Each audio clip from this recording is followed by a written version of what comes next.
为了纪念印度尼西亚大僧团的诞生，由阿辛吉纳拉吉达僧侣佛教徒在 Dharma Kirti 时举行了祈福仪式。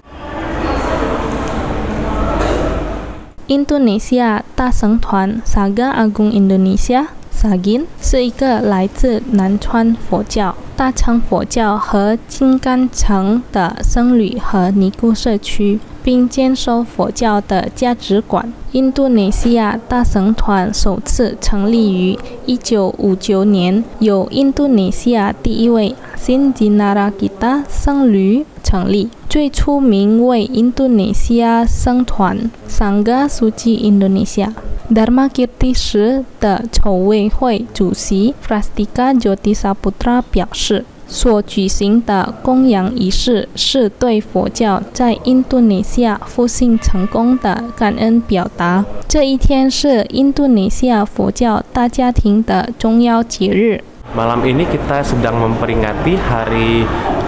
SAGIN atau hari lahirnya Sangha Agung Indonesia, di mana organisasi ini dicetuskan oleh Sukong atau Bante Asin Jinara kita, seorang suhu besar yang seorang penggerak agama Buddha dan juga pelopor kembalinya atau berjayanya kembali agama Buddha di Indonesia。此外，除了举行供养仪式外，印度尼西亚大僧团的成立纪念活动还包括招待活动。Eki Saputra Paltipi